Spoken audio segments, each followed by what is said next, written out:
Hello friends, कैसे हैं आप लोग। सबको मेरा जय भीम। नमो बुद्धाय। बुद्ध और उनका धर्म में आज का टॉपिक है निर्वाण का मूल। श्रेष्ठ जीवन, राग द्वेष से मुक्त हो जाना। नंबर एक बार राध फिर तथागत के पास आकर तथागत को अभिवादन कर एक ओर बैठ गए। इस प्रकार बैठे हुए राधेर ने तथागत से निवेदन किया, भगवान कृपा करके बताएं कि निर्वाण किस लिए है। नंबर 2, भगवान बुद्ध ने उत्तर दिया, निर्वाण का अर्थ है राग द्वेष से मुक्त हो जाना। नंबर 3, लेकिन भगवान निर्वाण का उद्देश्य क्या है। नंबर 4, राध श्रेष्ठ जीवन जीना ही निर्वाण है। निर्वाण ही लक्ष्य है। निर्वाण प्राप्त ही उद्देश्य है। निर्वाण क्या है। नंबर 1, एक बार भगवान बुद्ध सावस्ती में अनाथ पिंडक के जेत वनाराम में विहार कर रहे थे। वहीं पर भंते सारपुत्र भी ठहरे हुए थे। नंबर 2, तथागत ने भिक्षुओं को संबोधित करते हुए कहा, भिक्षुओं, तुम्हें धर्म का याद है, यानी उत्तराधिकारी बनना चाहिए, भौतिक वस्तुओं का नहीं, क्योंकि मेरे मन में तुम सब के लिए अनुकंपा है। इसलिए धर्मानुसार मैं चाहता हूं कि तुम ऐसे ही बनो। नंबर 3, इतना कहकर तथागत उठे और अपनी कुटी में चले गए। नंबर 4, बनते सारपुत्र पीछे रह गए। भिक्षु ने सारपुत्र से प्रार्थना की कि वह बताए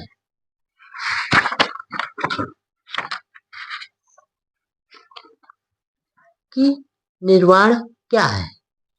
नंबर 5, तब सारपुत्र ने भिक्षु को उत्तर देते हुए कहा, भिक्षु, तुम जानते हो कि लोभ आकुशल धर्म है, द्वेष आकुशल धर्म है। नंबर 6, इस लोभ और द्वेष के त्याग हेतु एक मध्यम मार्ग है जो हमें आंख देने वाला है, ज्ञान देने वाला है, शांति, प्रज्ञा, बोधि तथा निर्वाण की ओर ले जाने वाला है। नंबर 7, यह माध्यम मार्ग क्या है। यह और कुछ नहीं, केवल अष्टांगिक मार्ग है, जैसे सम्यक दृष्टि, सम्यक संकल्प, सम्यक वाणी, सम्यक कर्मात, सम्यक आजीविका, सम्यक व्यायाम, सम्यक प्रयास, सम्यक स्मृति तथा सम्यक समाधि। भिक्षु, यही मध्यम मार्ग है। नंबर 8, हाँ भिक्षु, क्रोध आकुशल धर्म है, द्वेष आकुशल धर्म है, ईर्षा और कंजूसी आकुशल धर्म है, मिथ्याचार, छल कपट और अहंकार आकुशल धर्म है, ढोंग और प्रमादपन आकुशल धर्म है।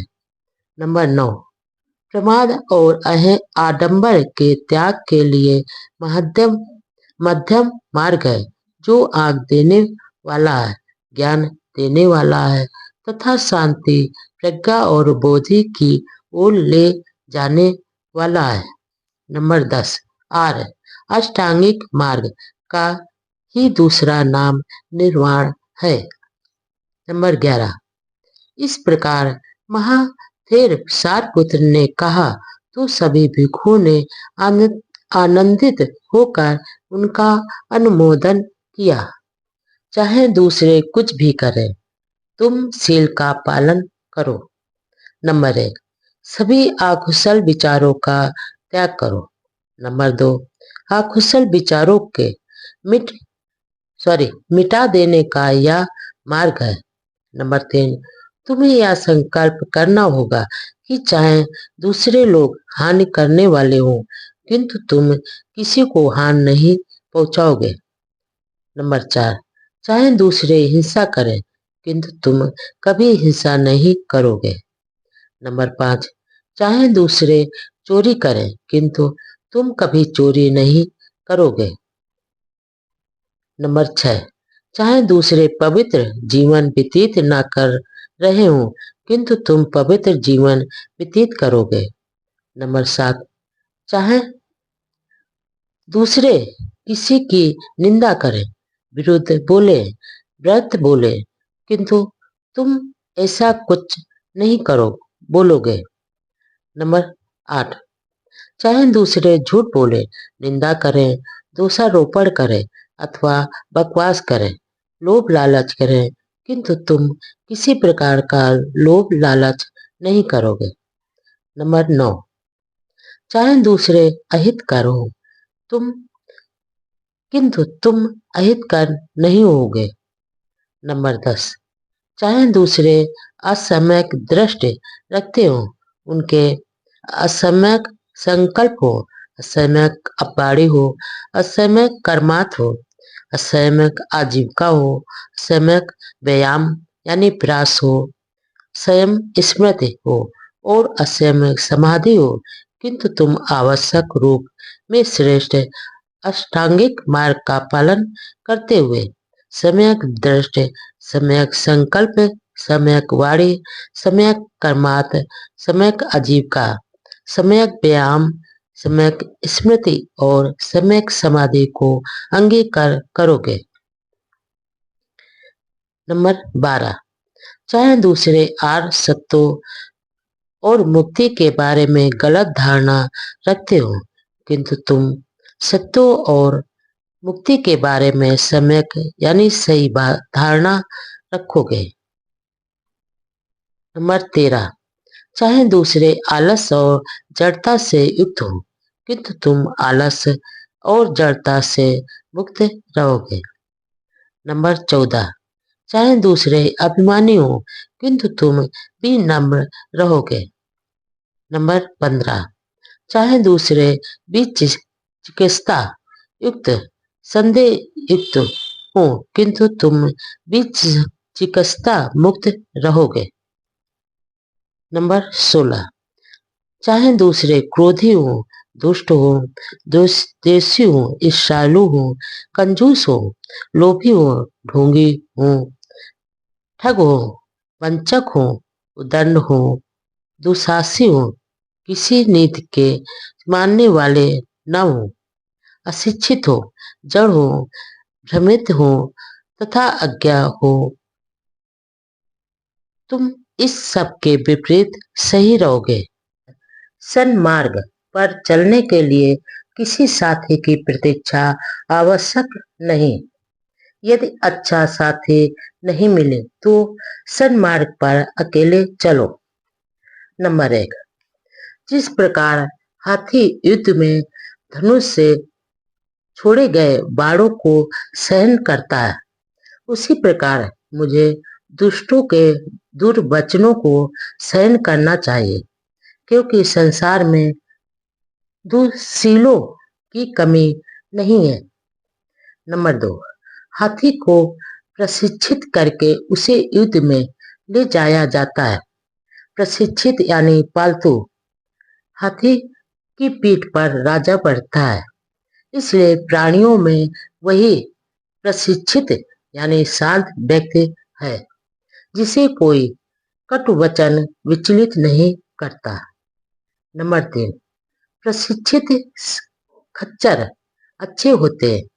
सिंधु नस्ल के प्रशिक्षित श्रेष्ठ अश्व अच्छे होते हैं। प्रशिक्षित बलशाली हाथी अच्छा होता है। स्वयं संयत व्यक्ति सभी प्राणियों में श्रेष्ठ होता है। नंबर 4, ऐसे श्रेष्ठ वाहन भी हमें निर्वाण पथ पर आगे ले जाने में सहायक नहीं हो सकते। हम स्वयं निर्भर, स्वयं संयत होकर ही निर्वाण पथ पर अग्रसर हो सकते हैं। नंबर 5, अप्रमाद में रहकर आनंद प्राप्त करो। अपनी स्मृति के प्रति जागरूक रहो, कभी प्रमाद मत करो। स्वयं को कुपथ से हटाकर सुपथ पर लाओ, जैसे हाथी को दलदल से निकाल रहे हो। नंबर 6, यदि तुम्हें कोई श्रेष्ठ, दृढ़, बुद्धिमान साथी मिल जाए तो अपनी सभी चिंताओं को छोड़कर उसके साथ प्रसन्नता पूर्वक विचरण करो। नंबर 7, यदि तुम्हें कोई श्रेष्ठ, दृढ़, बुद्धिमान साथी नहीं मिले तो जिस प्रकार शत्रु द्वारा पीछा किए जाने पर राजा सीमा को छोड़कर चला जाता है, उसी प्रकार तुम भी जंगल में अकेले विचरण कर रहे हाथी की तरह एकांत में चले जाओ। नंबर 8, एकांत का जीवन उत्तम है। मूर्खों का साथ अच्छा नहीं हो सकता। अकेले रहो, कोई पाप कर्म मत करो। अल्प असत्ताओं के साथ अकेले रहो। जिस प्रकार जंगल में बलशाली हाथी अकेला विचरण करता है। देखें, सदाचरण में संपूर्णता कैसे प्राप्त की जाए। नंबर 1, एक समय जब भगवान बुद्ध श्रावस्ती में जेतवनाराम में विराजमान थे, उनके पास 500 उपासक आए। उनमें से एक का नाम धम्मिक था। नंबर 2, धम्मिक ने तथागत से पूछा, किन आदर्शों द्वारा आपके श्रावक सदाचरण में पूर्णता प्राप्त करते हैं। नंबर 3, मैं आपसे यह प्रश्न इसलिए पूछता हूँ क्योंकि आप जन कल्याण के अनुपम शास्ता है। नंबर 4, प्रशिक्षित जैन लोग और परिवाजक आपसे पार नहीं पा सके। विद्वान, आयु प्राप्त वृद्ध ब्राह्मण अन्य जन के साथ अपना मत व्यक्त करने के इच्छुक आपके सत्य वचन के अनुयायी बन जाते हैं। आपके द्वारा उपदिष्ट सत्य सूक्ष्म है, किंतु अत्यंत सुअख्यात है, जिसे सुनने के लिए सब लोग तरसते हैं। भगवान कृपा करके हमें इस प्रश्न का उत्तर दे। नंबर 5, भगवान, हम उपासकों को आपके मुख से आपका परिशुद्ध धम्म सुनने को मिले। नंबर 6, अपने उपासकों पर करुणा करने वाले तथागत ने उन व्रती उपासकों को कहा, ध्यान से सुनो, मैं तुम्हें सदाचरण के आदर्श समझाता हूँ। सुनो और उनके अनुसार आचरण करो। नंबर 7, हत्या न करो, जान से नहीं मारो, ना ही हत्या का अनुमोदन करो। किसी भी सबल अथवा दुर्बल प्राणी के साथ हिंसा नहीं करनी चाहिए। नंबर 8, किसी भी उपासक को जानबूझकर चोरी नहीं करनी चाहिए, ना ही चोरी करानी चाहिए। दूसरे जो कुछ दे बस वही लेना चाहिए।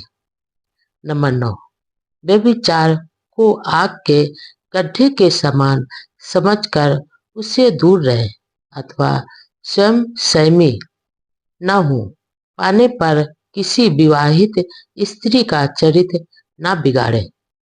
नंबर 10, किसी परिषद में, अदालत में या बातचीत में झूठ ना बोले, ना किसी को झूठ बोलने के लिए प्रेरित करें अथवा उसका समर्थन करें, असत्य का त्याग करें। नंबर 11, उपासक को चाहिए कि इस नियम का पालन करें, नशीले पदार्थों को ग्रहण ना करें, किसी को इसका पान ना कराएं, किसी के नशीले पदार्थ पान करने का अनुमोदन न करें। विचार करें कि शराब आदमी को कैसे पागल बनाकर पतन की ओर ले जाती है। नंबर 12, शराब के नशे में उपासक पाप कर बैठते हैं तथा दूसरे प्रमादी उपासकों को पाप में प्रवृत्त करते हैं। इसलिए इस पागल बनाने वाले व्यसन का, इस मूर्खता का, इस मूर्खों के स्वर्ग का परित्याग करें। नंबर 13, प्राणी हिंसा न करे, चोरी न करे, झूठ न बोले, नशीले पेय पदार्थों से दूर रहें, व्यभिचार से विरत रहें तथा रात को विकाल भोजन न करें। नंबर 14, सुगंधियों तथा पुष्पमालाओं आदि का त्याग करें तथा भूमशैया पर सोएं। इस प्रकार सभी उपसत दिनों में यह व्रत ग्रहण करें और पवित्र मन से इस अष्टांगिक व्रत का पालन करें। नंबर 15, प्रातः काल इन व्रतों का पालन करें और शुद्ध श्रद्धा युक्त चित्त से बुद्धिमान बने और भिक्षुओं को यथा सामर्थ्य भोजन तथा पेय पदार्थों का दान करें। नंबर 16, माता पिता की सेवा करें, सदाचरण युक्त धंधा करें। इस प्रकार दृढ़ श्रद्धावान उपासक उच्च पद को प्राप्त करता है। सदाचरण और सांसारिक जिम्मेदारियां। नंबर 1, एक समय जब भगवान बुद्ध राजगृह के उस बेलुवनाराम में विहार कर रहे थे जहां गिलहरियों को दाना चुगाया जाता था, उसी समय बहुत से भिक्षुओं के साथ भंते सारपुत्र दक्षिण की पहाड़ियों में चारका कर रहे थे। नंबर 2, रास्ते में उनकी एक भिक्षु से भेंट हुई जिसने राजगृह में वर्षावास किया था। आपसी अभिवादन और शिष्टाचार के बाद सारपुत्र ने भगवान बुद्ध का कुशल समाचार पूछा। उन्हें बताया गया कि वे अच्छी तरह से हैं और भिक्षु संघ भी कुशल है। सारपुत्र द्वारा राजगृह के तांडुपाल द्वार के धन जन ब्राह्मण का कुशल समाचार पूछे जाने पर उन्हें बताया गया कि वह भी अच्छी तरह से है। नंबर 3, तब सारपुत्र ने उस भिक्षु से प्रश्न किया, और क्या धन जनी ब्राह्मण अप्रमाद पूर्वक रह रहा है? नंबर 4, भिक्षु ने उत्तर दिया, धन जन ब्राह्मण अप्रमाद पूर्वक कैसे रह सकता है? वह ब्राह्मणों और गृहपतियों को मोड़ने के लिए राजा का उपयोग करता है और राजा को मोड़ने के लिए ब्राह्मणों और गृहपतियों का उपयोग करता है। सुशील कुल से आई उसकी सुशील पत्नी भी अब मर चुकी है। उसने अब एक दूसरी पत्नी रख ली है जो ना सुशील कुल से आई है और ना स्वयं ही सुशील है। नंबर 5, भंते सारपुत्र बोले, धन जनी के प्रमाद के बारे में या तो सचमुच बहुत बुरा समाचार सुनने को मिला। शायद कहीं किसी समय उससे भेंट हो जाए तो मैं उससे बातचीत करना पसंद करूंगा। नंबर 6, दक्षिण की पहाड़ियों में रह चुकने के बाद सारपुत्र चरका करते करते राजगृह पहुंचे और क्यों वना राम में ठहरे। नंबर 7, दूसरे दिन प्रातःकाल चिवर पहन और पात्र हाथ में ले सारपुत्र भिक्षाटन के लिए राजगृह में गए। उस समय धन जन ब्राह्मण नगर से बाहर अपनी गायों का दुहा जाना देख रहा था। नंबर 8, भिक्षाटन के पश्चात भोजन कर चुकने के बाद सारपुत्र ने उस ब्राह्मण को ढूंढ लिया। सारपुत्र को आता देख वह ब्राह्मण उन्हें मिलने के लिए आया और बोला कि भोजन से पूर्व यह दूध पीने का समय है। नंबर 9। ब्राह्मण, नहीं, मैंने आज का भोजन कर लिया और अब माध्य के समय एक वृक्ष की छाया के नीचे विश्राम करूंगा। मुझे मिलने के लिए आप वहां आना। नंबर 10। धनजनी ने स्वीकार किया और स्वयं खाना खा चुकने के बाद सारपुत्र के पास आया और अभिवादन करके बैठ गया। नंबर 11। सारपुत्र ने ही बातचीत आरंभ की।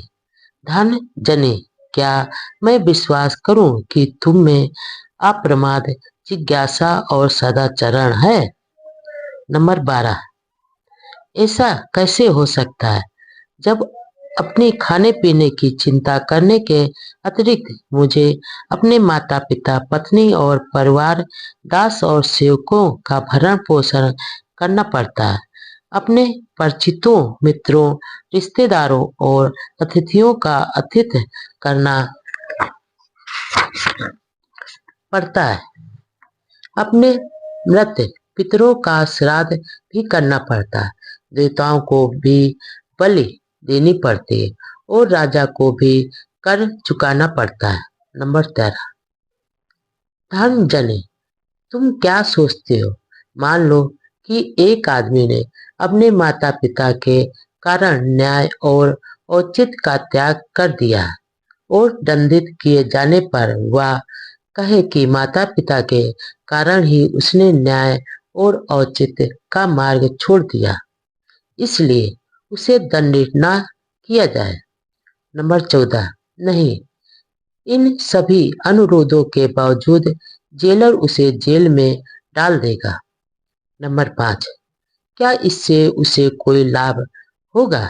यदि वह स्वयं की ओर से अथवा पत्नी और परिवार के हित का तर्क प्रस्तुत करते हुए कहे कि उनके कारण ही उसने न्याय और औचित्य के पद का त्याग कर दिया था। नंबर 16। नहीं। नंबर 17।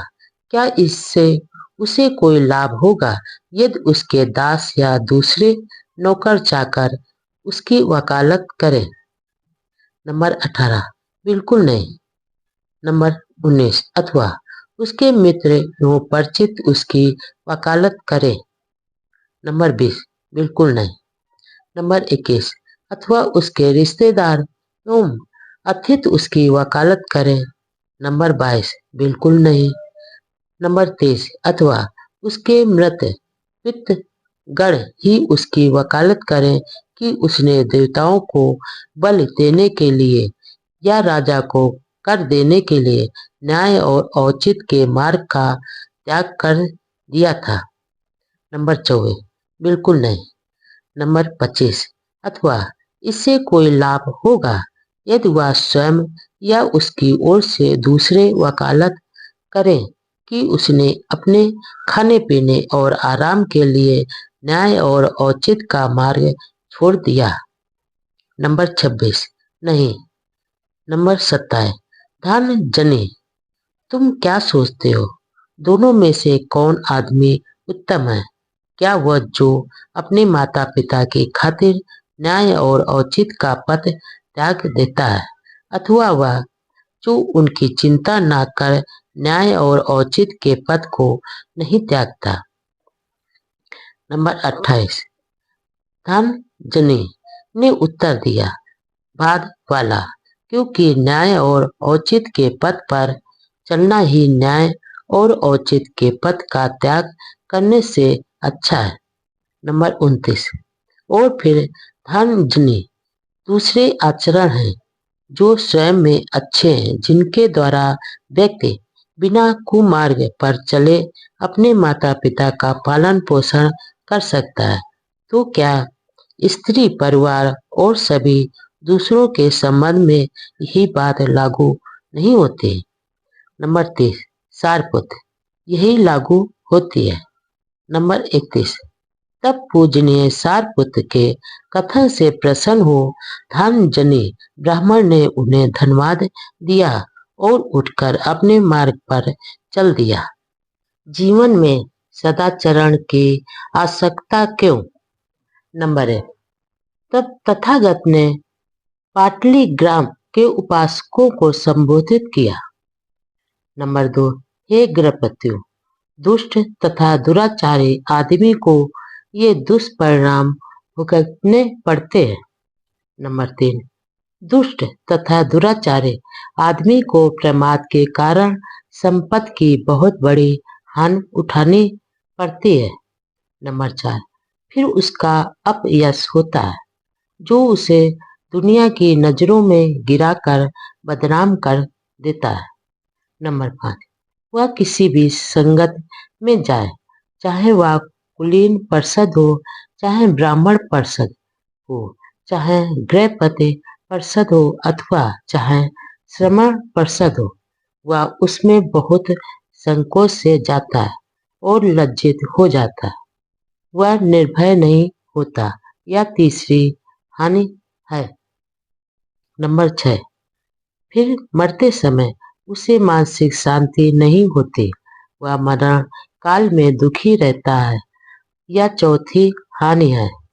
नंबर 7, हे गृहपतियों, दुष्ट तथा दुराचारी आदमी को ये दुष्परिणाम भुगतने पड़ते हैं। नंबर 8, हे गृहपतियों, अब उन लाभों का विचार करो जो सदाचारी तथा गुणवान आदमी को प्राप्त होते हैं।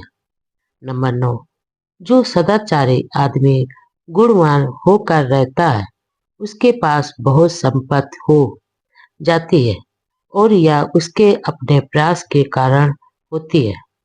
नंबर 10, तब उसका सुयश फैल जाता है। वह हर जगह सम्मानित होता है। नंबर 11, वह किसी भी संगत में जाता है, चाहे वह कुलीन परिषद हो, चाहे ब्राह्मण परिषद हो, चाहे गृहपति परिषद हो अथवा श्रमण परिषद हो, वह उसमें साहस और विश्वास के साथ प्रविष्ट होता है। नंबर 12, फिर उसे मानसिक शांति प्राप्त रहती है। मरते समय वह चित्त की शांति के साथ शरीर त्यागता है।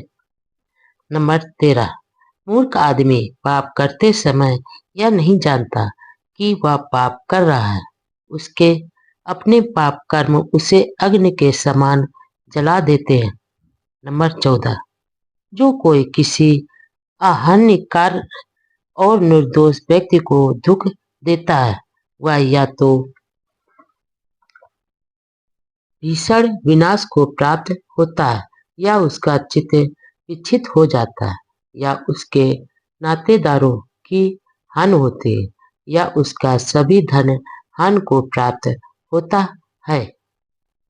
सदाचरण क्या है? नंबर 1, एक बार जब भगवान बुद्ध कौशल में महान भिक्षु संघ सहित भिक्षा हेतु चर्चा कर रहे थे, तो वह साला नमक एक ब्राह्मण ग्राम में पहुंचे। यह ग्राम कौशल जनपद में पड़ता था। नंबर 2, साला ग्राम के ब्राह्मण मुखियों ने सुना कि चर्चा करते हुए भगवान बुद्ध उनके कौशल जनपद में स्थित गांव में आए हैं। नंबर 3, उनको लगा कि भगवान बुद्ध के दर्शनार्थ जाना अच्छा है, इसलिए साला ग्राम के ब्राह्मण भगवान बुद्ध के पास गए और कुशल क्षेम पूछकर एक ओर बैठ गए। नंबर 4, उन्होंने तथागत से प्रार्थना की, कृपया बताएं कि सदाचरण का क्या अर्थ है। नंबर 5, ब्राह्मणों से भगवान बुद्ध ने कहा, शरीर के 3 दुराचरण होते, वाणी के 4 दुराचरण होते और मन के 3 दुराचरण होते। नंबर 6, जहां तक शरीर के दुराचरण की बात है, एक आदमी रक्त रंजित हाथों से शिकारी की तरह हत्यारा होते हुए प्राणियों के प्रति निर्दयी होकर हत्या करता है,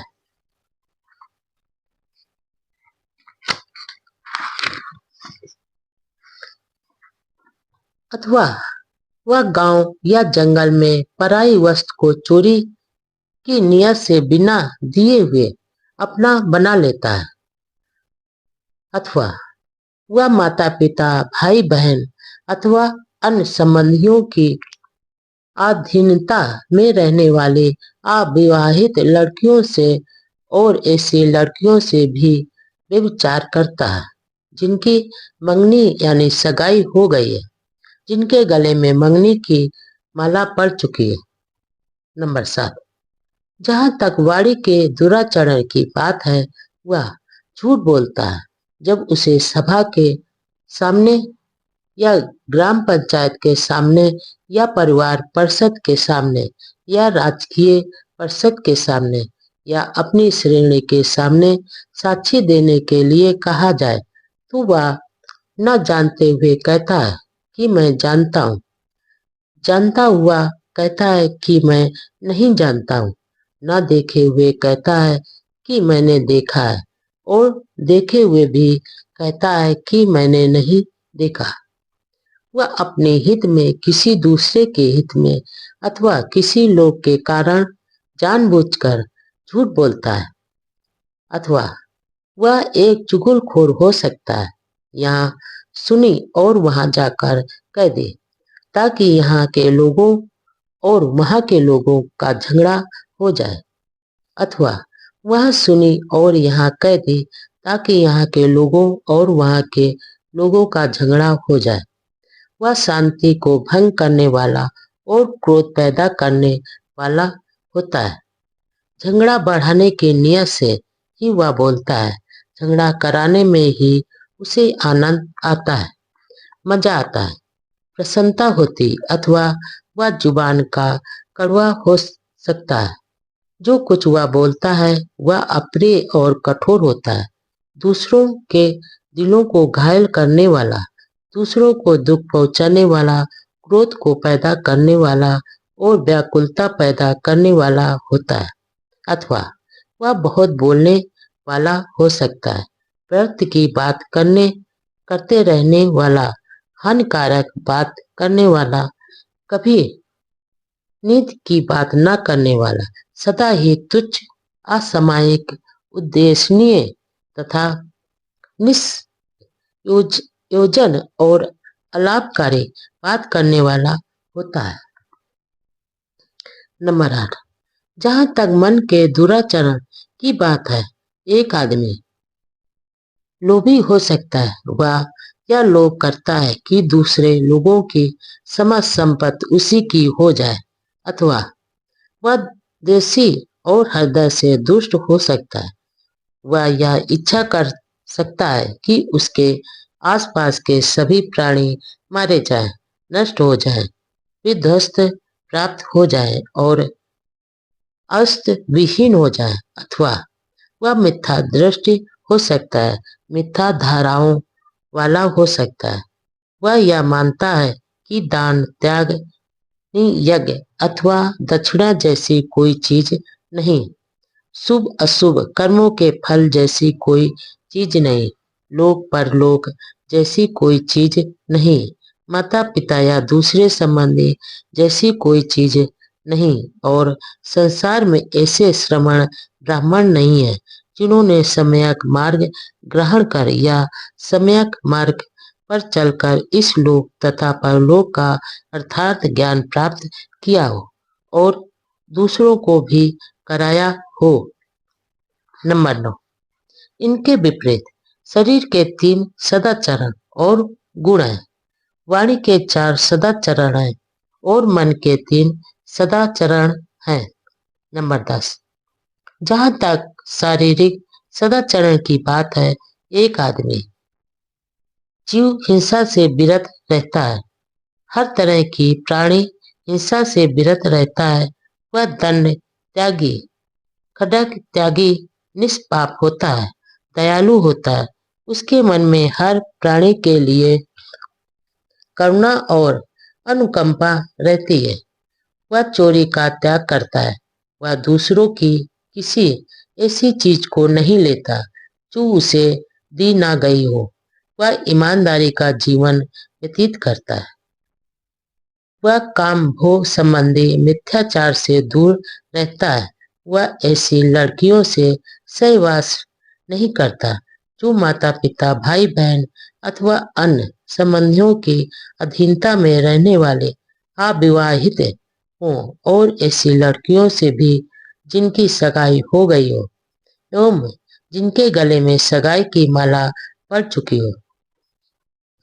नंबर 10, जहां तक वाणी के सदाचरण की बात है, एक आदमी झूठ का त्याग करता है, झूठे से विरत रहता है जब उसे सभा के सामने या ग्राम पंचायत के सामने या परिवार परिषद के सामने या राजकीय परिषद के सामने या अपने संघ के सामने साक्षी देने के लिए कहा जाता है, तो वह न जानते हुए कहता है कि मैं नहीं जानता हूँ, जानते हुए कहता है कि मैं जानता हूँ, नहीं देखा होता तो कहता है कि मैंने नहीं देखा, देखा हो तो कहता है कि मैंने देखा है। वह अपने हित में या दूसरे लोगों के हित में अथवा किसी तुच्छ लाभ के कारण जानबूझकर झूठ नहीं बोलता। वह झूठी निंदा नहीं करता। वह वहां सुनी को यहाँ नहीं कहता, जिससे वहां के लोगों और यहाँ के लोगों में झगड़ा हो जाए। सौहार्द को बढ़ाने वाला और मैत्री को स्थापित करने वाला होता है। शांति स्थापित करने के उद्देश्य से ही वह बोलता है। मेल मिलाप कराने में ही उसे आनंद आता है, प्रसन्नता होती और हर्ष होता है। उसकी बाड़ी में कड़वाहट नहीं होती और वह कटु बात से दूर रहता है। जो कुछ भी वह बोलता है उसमें कटुता नहीं होती, आनंद होता है, मैत्री होती है, निश्चलता होती है, उसमें शिष्टता होती है, वह स्वीकार करने योग्य होता है और उसका सभी स्वागत करते हैं। वह गप मारने वाला नहीं होता, वह गप से दूर रहता है, समय अनुसार सत्य के अनुरूप बोलता है, जो सदा लाभकारी होता है, सिद्धांत के अनुसार होता है, ऐसी बात बोलता है जो समय अनुकूल हो, ऐसी बात जो याद रहे, ऐसी बात जो ज्ञान से भरी हो, ऐसी बात जो ठीक से कही गई हो तथा ऐसी बात जो हितकर हो। नंबर 12, जहां तक विचारों में सदाचरण की बात है, वह आदमी लोभ से रिक्त होता है। वह कभी यह नहीं चाहता कि दूसरे लोगों की सारी संपत्ति पर उसका अपना अधिकार हो जाए। वह कभी अपने मन में द्वेष अथवा दुष्टता को स्थान नहीं देता। उसकी यही इच्छा रहती है कि उसके आसपास के सभी प्राणी शांति और सुख के साथ रहे, सुरक्षित रहे, हर प्रकार की शत्रुता और अत्याचार से बचे रहे। उसका दृष्टिकोण सम्यक होता है तथा उसके संकल्प और धारणाएं भी ठीक होती है। नंबर 13, हे ब्राह्मणों, सदाचरण तथा दुराचरण से मेरा यही अभिप्राय है। नंबर 1, एक बार जब भगवान बुद्ध श्रावस्ती के जेतवनराम में विहार कर रहे थे तो उन्होंने गृहपतियों को संबोधित किया। नंबर 2, गृहपतियों, पवित्र और सुखी जीवन के लिए शुभ संकल्पों का पालन करने की नितांत आवश्यकता है। नंबर 3, मैं तुम्हें बताता हूँ कि तुम्हारे शुभ संकल्प कैसे होने चाहिए। नंबर 4, संकल्प लो कि मैं जीवन भर अपने माता पिता का सहारा बना रहूं, मैं अपने कुल के मुखिया का सदा आदर करता रहूं, मेरी वाणी मधुर हो, मैं किसी के बारे में भी बुरा ना कहूं, मैं घर में उदारशील निर्मल दान देने में प्रसन्न रहकर जो कुछ मेरे पास हो उसे दूसरों में भी बांटो। नंबर 5, मैं जीवन पर्यंत इच्छा रहित रहूं और यदि मुझ में क्रोध पैदा हो तो मैं तुरंत उस पर संयम पालूं। नंबर 6, गृहपतियों, ये 7 संकल्प है। जिन्हें अपनाने और पालन करने से तुम सुख और पवित्रता की स्थिति प्राप्त कर सकोगे। शुभ कर्म करने की आवश्यकता क्या? कुशल कर्मों के आनंदमयी फल। नंबर 1, एक अवसर पर भगवान बुद्ध ने भिक्षुओं को इस प्रकार संबोधित किया। नंबर 2, भिक्षुओं, कुशल कर्म करने से मत डरो। यह कुशल कर्म ही सुख का दूसरा नाम है, जिसकी हम इच्छा करते हैं, जो प्रिय है, जो आनंददायी है। भिक्षुओं, मैं स्वयं साक्षी हूँ कि मैंने स्वयं चिरकाल तक शुभ कर्मों से इच्छित प्रिय तथा आनंददायी फल का उपयोग किया है। नंबर 3, मैं प्रायः अपने आप से पूछता हूँ कि यह किस कुशल कर्म का फल है, यह किस कुशल कर्म का परिणाम है कि मैं इस समय इतना प्रसन्न और सुखी हूँ। नंबर 4, जो उत्तर मुझे मिलता है वह यह है कि यह 3 कुशल कर्मों का फल है। यह दान, शील तथा स्वयं के संयम जैसे 3 कुशल कर्मों का ही फल है। नंबर 5, वह मंगल, आनंदमय, सुख भरा, धन और अच्छा दिन होता है। शुभ समय होता है जब दान के योग्य व्यक्ति को दान दिया जाता है, जब शुभ कर्म, शुभ वचन तथा शुभ विचारों, शुभ आकांक्षाओं के परिणाम स्वरूप ऐसे अभ्यास करने वालों को शुभ फल की प्राप्ति होती है। नंबर 6, धन्य है वे लोग जिन्हें इस लाभ की प्राप्ति होती है, समृद्धि की प्राप्ति होती है। इसी प्रकार तुम भी अपने सारे सगे संबंधियों सहित रोग से मुक्त रहकर समृद्धि को प्राप्त करो। मनुष्य न्यायी व सज्जन व्यक्ति कौन? नंबर 1, भिक्षुओं को संबोधित करते हुए भगवान बुद्ध ने कहा, 4 प्रकार के लोग होते हैं जिनका भेद तुम्हें जानना चाहिए। यदि तुम पहचान करना चाहते हो कि कौन न्याय प्रिय है और कौन सच्चरित।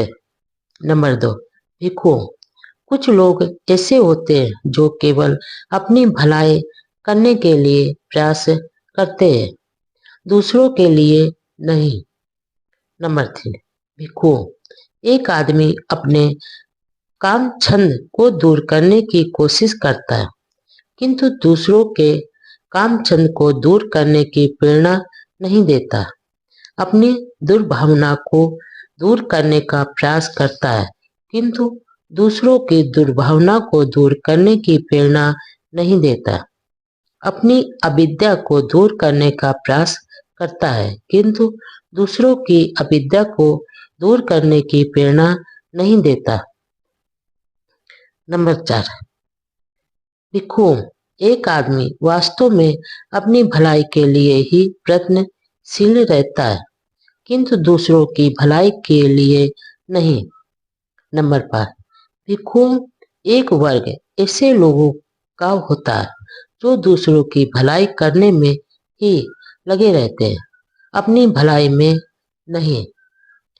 नंबर 6, भिक्षुओं, एक आदमी अपने काम छंद यानी काम वासना, व्यापाद तथा अविद्या को दूर करने की कोशिश नहीं करता, किंतु दूसरों को काम छंद, व्यापाद तथा अविद्या दूर करने का उपदेश देता है। नंबर 7, भिक्षुओं, एक आदमी वास्तव में दूसरों की भलाई करने में लगा रहता है, अपनी नहीं। नंबर 8, भिक्षुओं, एक वर्ग ऐसे लोगों का होता है जो ना अपनी भलाई करने की कोशिश करता है और ना दूसरों की ही भलाई करने की कोशिश करता है।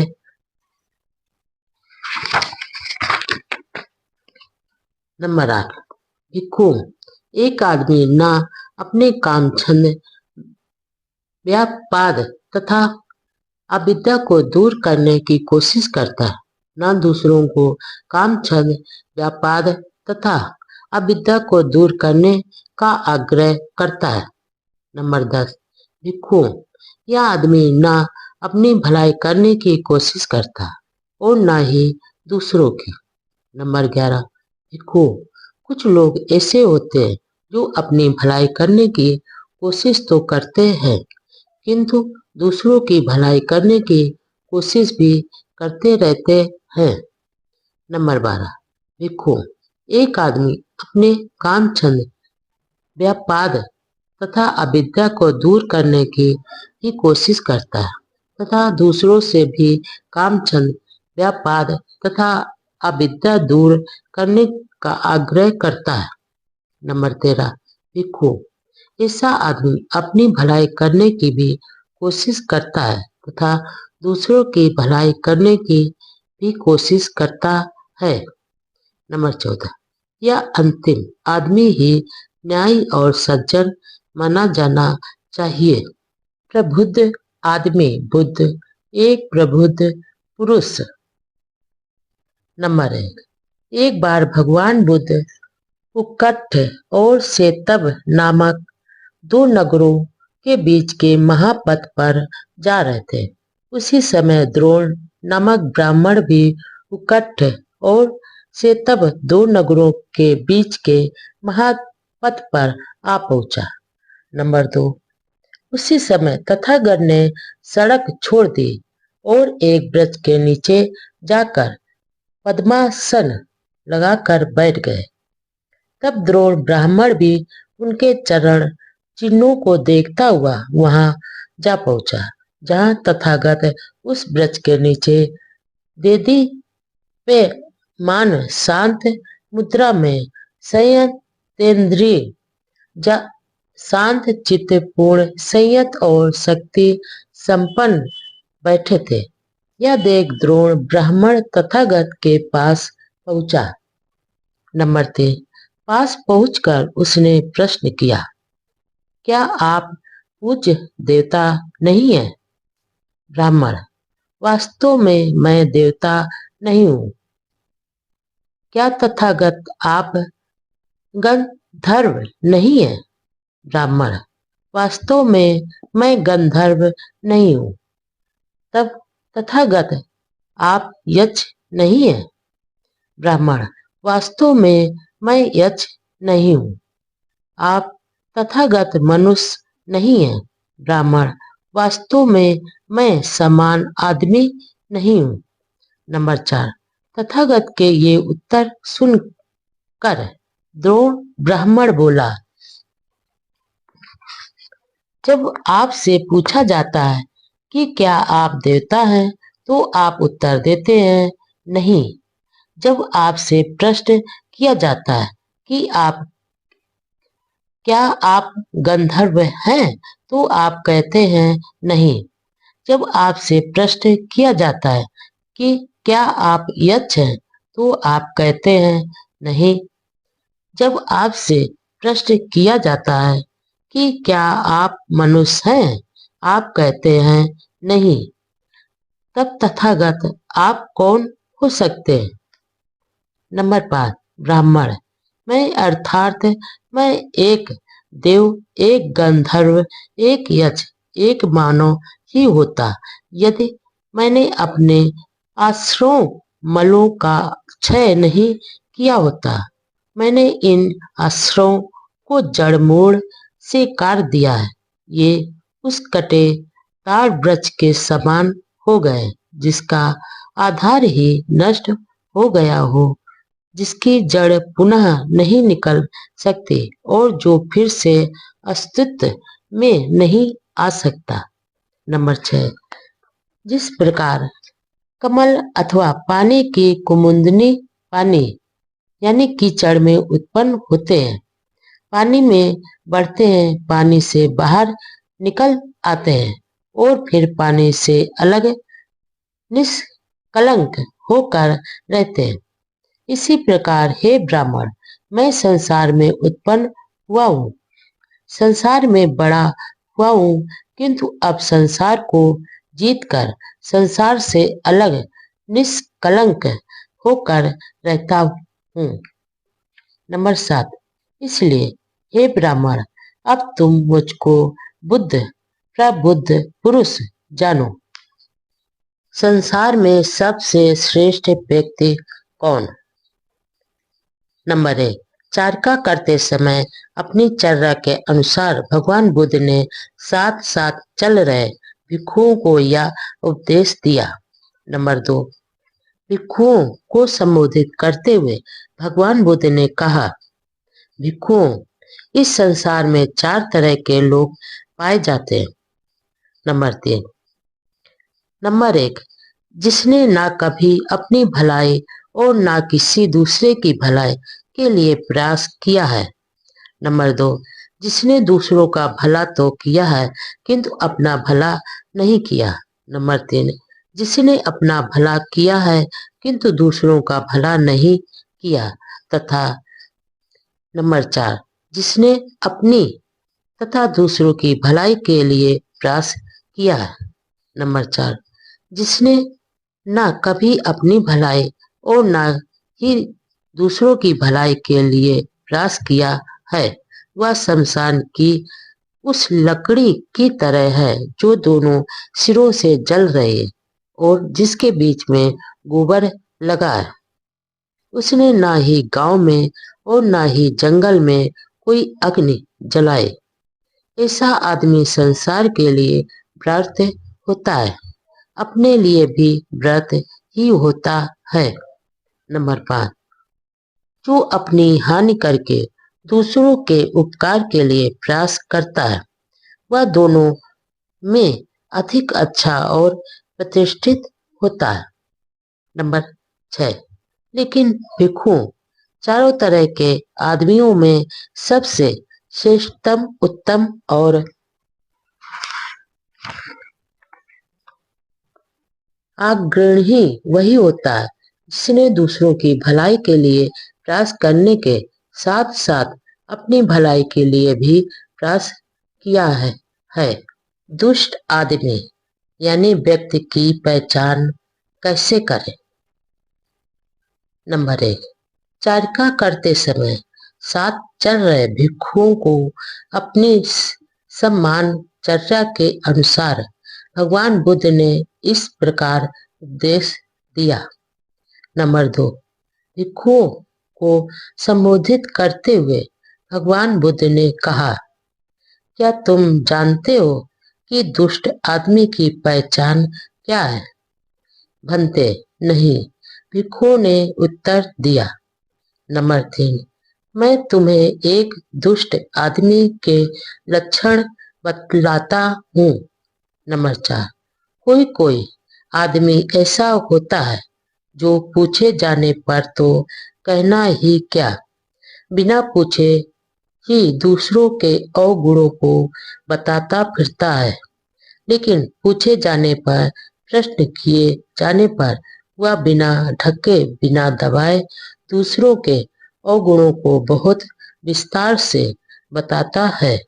भिक्षुओं, ऐसा आदमी दुष्ट होता है। नंबर 5, कोई कोई आदमी ऐसा होता है जो ना पूछे जाने पर तो कहना ही क्या, पूछे जाने पर भी दूसरे के गुण नहीं बताता, पूछे जाने पर, प्रश्न किए जाने पर वह दूसरों के बारे में अच्छा बोलता है। नंबर 6, कोई कोई आदमी ऐसा होता है जो ना पूछे जाने पर तो कहना ही क्या, पूछे जाने पर भी अपने अवगुण प्रकट नहीं करता, पूछे जाने पर, प्रश्न किए जाने पर ही वह अपने अवगुण प्रकट करता है, लेकिन उन्हें ढकता है और छिपाता है और उनका पूरा ब्यौरा नहीं बताता। भिक्षुओं, ऐसा आदमी दुष्ट आदमी होता है।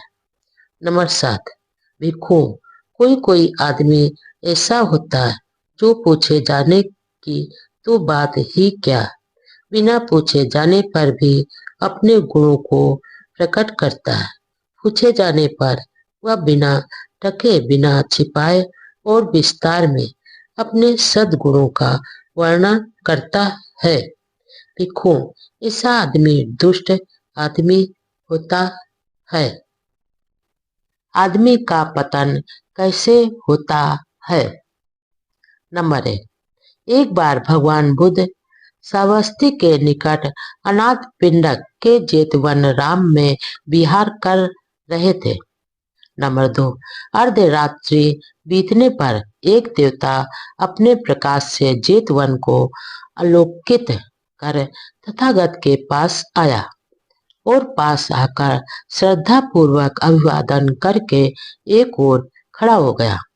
इस प्रकार खड़े उसने तथागत से निवेदन किया। नंबर 3, तथागत, मैं आपकी सेवा में प्रश्न पूछने के लिए उपस्थित हुआ हूँ।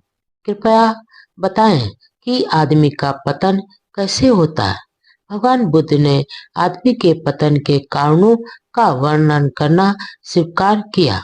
नंबर 4, उन्नतशील आदमी को सरलता से जाना जा सकता है और पतनोन्मुख आदमी को भी सरलता से पहचाना जा सकता है।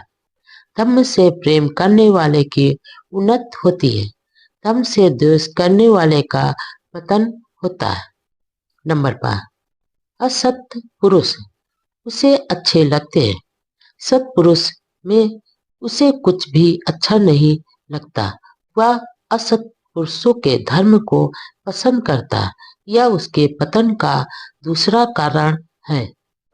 नंबर 6, वह निर्दयलु होता है। उसे वही समाज यानी लोग अच्छे लगते हैं जो परिश्रमी नहीं होते, सुस्त होते हैं और क्रोध प्रदर्शित करते हैं। यह उसके पतन का तीसरा कारण है। नंबर 7, धनी और समर्थ होकर भी अपने वृद्ध माता पिता का पालन पोषण नहीं करता। यह उसके पतन का चौथा कारण है। नंबर 8, जो झूठ बोलकर किसी भले आदमी, ब्राह्मण अथवा श्रमण को या किसी साधु को धोखा देता है, यह उसके पतन का पांचवा कारण है। नंबर 9, जो बहुत संपत्ति का स्वामी होता है, जिसके पास बहुत धन धान्य होता है, लेकिन जो अकेला ही उसका आनंद भोगता है, यह उसके पतन का छठा कारण है।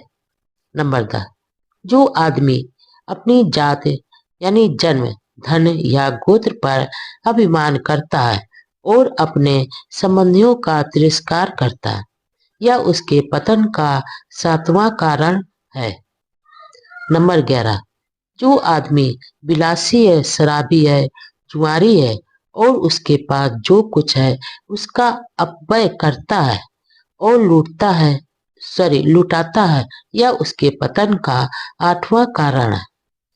नंबर 12, जो अपनी पत्नी से संतुष्ट न रहकर वेश्याओं पर तथा स्त्रियों के पास जाता है, यह उसके पतन का नवा कारण है। नंबर 13, जब वृद्ध व्यक्ति नव युवती को घर ले आता है तो उसकी ईर्ष्या के कारण वह चैन से नहीं सो सकता, यह उसके पतन का 10वां कारण है। नंबर 14, जो किसी असहमी फिजूल खर्च स्त्री अथवा आदमी को अपनी संपत्ति का अधिकारी बना देता है, यह उसके पतन का 11वां कारण है। नंबर 15, जो क्षत्रिय कुल में जन्मा, अल्प साधन रखने वाला है, किंतु बहुत महत्वाकांक्षी होने के कारण राज की अभिलाषा रखता है, यह उसके पतन का 12वां कारण है। नंबर 16, हे देव, पतन के इन कारणों को जान ले और यदि तू इन पर विजय प्राप्त कर लेगा तो तू सुरक्षित रहेगा। पति और पत्नी के बीच मधुर संबंध। नंबर 1, एक समय भगवान बुद्ध मथुरा और बेरजा के बीच महापथ पर पहुंचे। बहुत से ग्रस्त तथा उनकी पत्नियां भी मथुरा और बेरजा के बीच महापथ पर पहुंचे। नंबर 2, उस समय भगवान बुद्ध सड़क को छोड़कर एक वृक्ष के नीचे जा विराजमान हुए। इन गृहस्थों और उनकी पत्नियों ने भगवान बुद्ध को वृक्ष के नीचे बैठे देखा। नंबर 3, यह देखकर वे वहां पहुंचे जहां तथागत विराजमान थे। वहां पहुंचकर उन्होंने भगवान बुद्ध का अभिवादन किया और एक ओर बैठ गए। और तब उन्होंने तथागत से पूछा कि पति पत्नी के बीच किस प्रकार का अच्छा संबंध होना चाहिए। इस प्रकार बैठे हुए उन गृहस्थों तथा उनकी पत्नियों से भगवान बुद्ध ने कहा। नंबर 4, गृहपतियों, पति पत्नी के साथ रहने के 4 रूप होते हैं। एक दुष्ट पुरुष एक दुष्ट स्त्री के साथ रहता है। एक दुष्ट पुरुष एक देवी के साथ रहता है। एक देव एक दुष्ट स्त्री के साथ रहता है और एक देव एक देवी के साथ रहता है। नंबर 5, गृहपति, एक पति हत्या करता है, चोरी करता है, व्यभिचार करता है, झूठ बोलता है, नशीली चीजें पीता है, दुष्ट है, पापी है, धन लोलुप है, मन से ग्रस्त जीवन व्यतीत करता है और सदाचारियों को गालियां देता है और दुर्वचन बोलता है। उसकी पत्नी भी हत्या करती है, चोरी करती है, व्यभिचार करती है, झूठ बोलती है, नशीली चीजें पीती है, दुष्ट है, पापी है, धन लोलुप है, मन से ग्रस्त जीवन व्यतीत करती है, सदाचारियों को गालियां देती है और दुर्वचन बोलती है।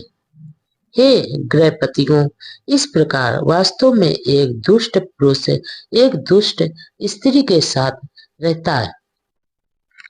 नंबर 6, गृहपतियों, एक पति हत्या करता है, चोरी करता है, व्यभिचार करता है, झूठ बोलता है, नशीली चीजें पीता है, दुष्ट है, पापी है और धन लोलुप है, मन से ग्रस्त जीवन व्यतीत करता है, सदाचारियों को गालियां देता है, दुर्वचन बोलता है।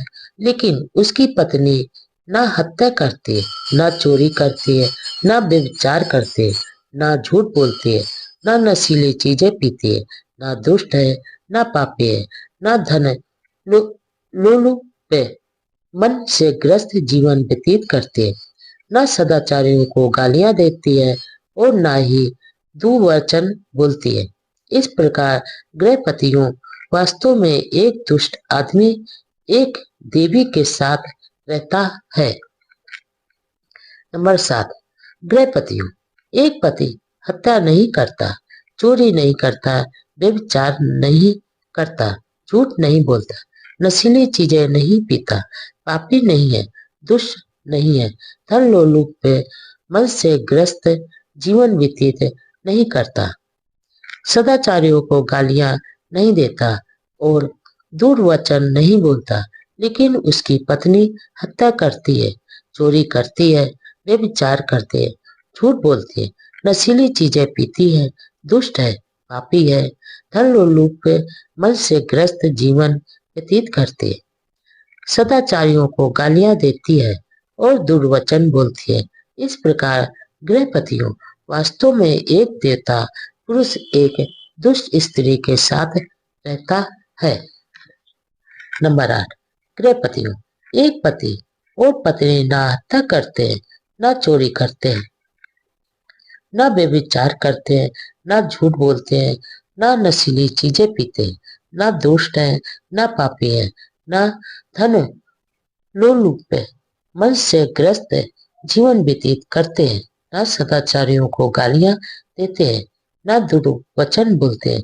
इस प्रकार गृहपतियों अर्थात में एक देव एक देवी के साथ रहता है। नंबर 9, हे गृहपतियों, पति पत्नी के ये 4 प्रकार के सहवास है। पुत्री भी पुत्र से उत्तम हो सकते हैं।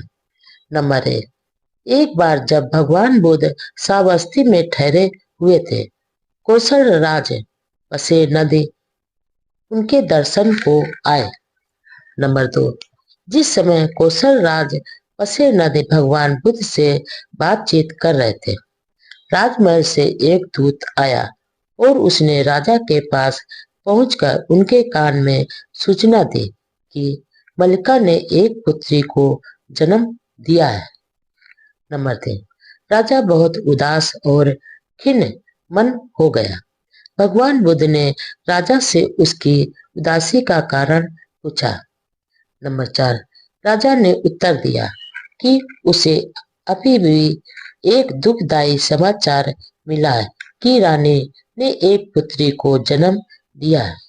नंबर 5, इस पर भगवान बुद्ध ने विवेकशीलता से उस बारे में कहा, महाराज, यह हो सकता है कि पुत्री एक पुत्र से कहीं अधिक उत्तम संतान सिद्ध हो। वह बड़ी होकर बुद्धिमती हो, सुशील हो और उसकी सास को एक सच्ची और आदर करने वाली बहू प्राप्त हो। नंबर 6, हो सकता है कि जिस पुत्र को वह जन्म दे वह महान कार्य करे, विशाल साम्राज्य का शासक हो। ऐसी श्रेष्ठ पत्नी का पुत्र अपने देश का मार्गदर्शक बन जाए। तथागत की देशनाएं, गृहस्थों के लिए धम्मोपदेश, गृहस्थ जीवन के सुख का रहस्य। नंबर 1, एक बार अनाथ पिंडक वहां आए जहां भगवान बुद्ध विराजमान थे। बुद्ध का अभिवादन करके वह एक ओर बैठ गए। नंबर 2, अनाथ पिंडक यह जानने के इच्छुक थे कि गृहस्थ कैसे सुखी रह सकता है। नंबर 3, इसलिए अनाथ पिंडक ने भगवान बुद्ध से प्रार्थना की कि वे उसे गृहस्थ जीवन के सुख का रहस्य समझाएं। नंबर 4, भगवान बुद्ध ने कहा कि पहला सुख तो संपत्ति के स्वामित्व का होता है। एक गृहस्थ के पास संपत्ति होती है जिसे वह बहुत परिश्रम से, बाहुबल से, पसीना बहाकर, ईमानदारी एवं न्यायसंगत ढंग से एकत्र करता है। यह सोचकर उसे प्रसन्नता होती है कि उसके पास ईमानदारी से अर्जित धन है। नंबर 5, दूसरा संपत्ति के भोगने का सुख। एक गृहस्थ के पास बहुत परिश्रम से, बाहुबल से, पसीना बहाकर, ईमानदार से कमाया हुआ धन होता है जिसका वह भोग करता है या पूर्ण कर्म करता है। इस प्रकार यह सोचकर उसे प्रसन्नता होती है कि वह ईमानदारी से अर्जित अपने धन से पूर्ण कर्म कर रहा है। नंबर 6, तीसरा सुख ऋण से मुक्त होने का है। जिस गृहस्थ को किसी का कम या अधिक ऋण नहीं देना होता, उसे यह सोचकर प्रसन्नता होती है कि उसे किसी का भी कुछ देना नहीं है। नंबर 7, चौथा सुख दोष मुक्त होने का है। एक गृहस्थ शारीरिक कर्म से दोष रहित होता है, वाणी से तथा विचार से दोष रहित होता है। उसे दोष रहित होने की प्रसन्नता होती है। नंबर 8, अनाथ पिंडक, वास्तव में ये 4 प्रकार के सुख ऐसे हैं जिनके लिए यदि एक गृहस्थ प्रयत्नशील रहे तो वह उन्हें सतत प्राप्त करता रहता है। सम्यक मार्ग का अनुसरण।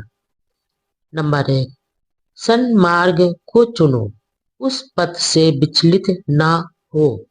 नंबर 2, वैसे तो पथ बहुत से हैं किंतु सभी सन्मार्ग की ओर नहीं जाते।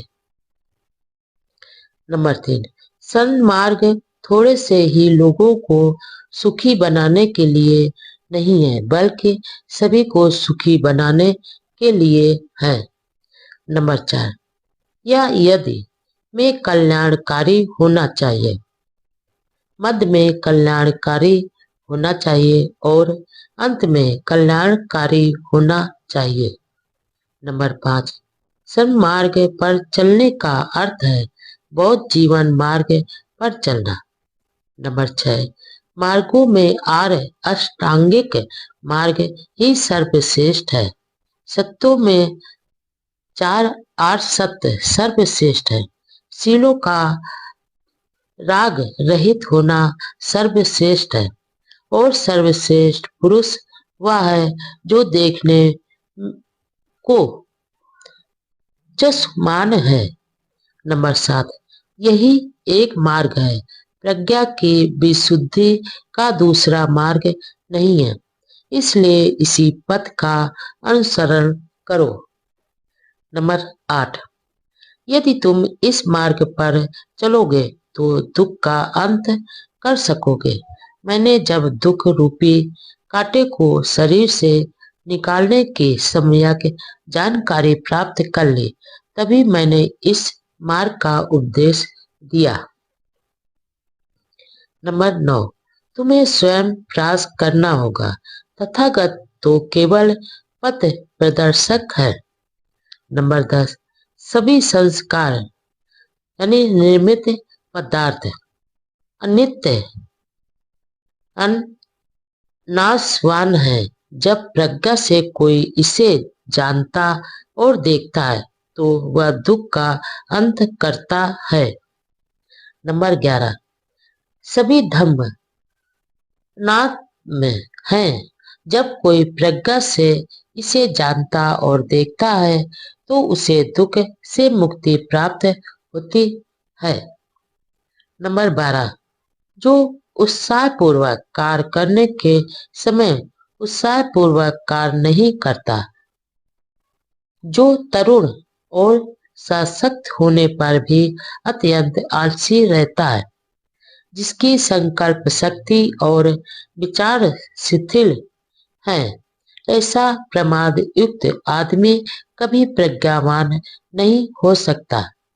नंबर 13, वाणी पर ध्यान दे, विचारों को संयत रखें तथा शरीर से कोई दुष्कर्म नहीं करे। आदमी यदि केवल इन 3 कर्म पंथों को निर्मल रखे तो वह बुद्ध उपदिष्ट पथ को प्राप्त कर लेगा। नंबर 14, वास्तविक ज्ञान से लाभ प्राप्त निज्ञान जन होती है। ज्ञान के अभाव विमूढ़ता से हानि होती है। इन दोनों लाभ तथा हानि के पथों को जानकर आदमी को चाहिए कि ऐसा व्यवहार करे जिससे कि ज्ञान में वृद्धि हो। नंबर 15, शरतकालीन कुमुद की तरह निज स्नेह यानी स्वार्थ को खुद अपने हाथों से काट डालो। शांति पथ पर भले प्रकार आरूढ़ हो जाओ। सुगत यानी बुद्ध ने निर्वाण की यही देशना की है। नंबर 16, अधम का अनुसरण न करें, अब विचारवान बनकर न रहे, मिथ्या मत का पालन न करें। नंबर 17, स्वयं को जागरूक करें, प्रमाद न करें, शीलों का पालन करें। शीलवान संसार में सुखी रहता है। नंबर 18, जो पहले भले ही प्रमादी रहा हो, किंतु बाद में जो प्रमाद को छोड़ देता है वह बादलों से मुक्त चंद्रमा की तरह इस संसार को प्रकाशित करता है। नंबर 19, जिसके अच्छे कर्म उसके बुरे कर्मों को ढक लेते हैं, वह बादलों से मुक्त चंद्रमा की तरह इस लोक को प्रकाशित करता है। नंबर 20, जो आदमी धर्म का अतिक्रमण करता है और झूठ बोलता है, उसके लिए कोई भी पाप कर्म आकरणीय नहीं है। नंबर 21, जो सदा जागरूक रहते हैं, जो दिन रात ध्यान में रत रहते हैं और जो निर्वाण प्राप्त के लिए प्रयत्नशील रहते हैं, उनके आश्रय अस्त हो जाते हैं। नंबर 22। यह पुरानी बात है कि चुप रहने वाले की भी लोग निंदा करते हैं, अधिक बोलने वाले की भी निंदा करते हैं, कम बोलने वाले की भी निंदा करते हैं। इस पृथ्वी पर ऐसा कोई नहीं जिसकी कोई निंदा ना करता हो। नंबर 23। न कोई ऐसा आदमी हुआ है, न होगा और न है जिसकी सदा ही निंदा होती हो अथवा सदा प्रशंसा ही होती हो। नंबर 24। वाणी के क्रोध के प्रति सावधान रहो, अपनी जीवा पर संयम रखो, मन के पाप कर्मों को त्यागो, मन से कुशल कर्म करो। नंबर 25। अप्रमाद अमृत यानी निर्वाण का पथ है, प्रमाद मृत्यु का पथ है। जो अप्रमादी है वे मरते नहीं है, जो प्रमादी है वे मरे हुए के समान ही है। धर्म को मिथ्या धर्म में नहीं मिलाओ। नंबर 1। जो झूठ को सच और सच को झूठ समझने की गलती करते हैं, ऐसे मिथ्या दृष्टि वाले लोग कभी सत्य को प्राप्त नहीं करते। नंबर 2। जो सत्य को सत्य और झूठ को झूठ समझते हैं, ऐसे सम्यक दृष्टि वाले लोगों को सत्य की प्राप्ति होती है। नंबर 3। जैसे ठीक से न छाई गई छत में पानी प्रवेश करता है, उसी प्रकार तृष्णा युक्त चित्त में राग प्रवेश करता है। नंबर 4। जैसे ठीक प्रकार से छाई गए छत में पानी प्रवेश नहीं कर पाता, उसी प्रकार साधना युक्त चित्त में राग प्रवेश नहीं करता।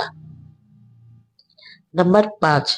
जागरूक बनो, प्रमादी मत बनो, सन्मार्ग पर चलो। जो सन्मार्ग पर चलता है वह इस लोक में और परलोक में सुख पूर्वक रहता है। नंबर 6। सन्मार्ग पर चलो, पाप युक्त मार्ग पर मत चलो। जो सन्मार्ग पर चलता है वह इस लोक और परलोक में सुख पूर्वक रहता है। सत्य करता, उत्सुकता और साहस। नंबर 1।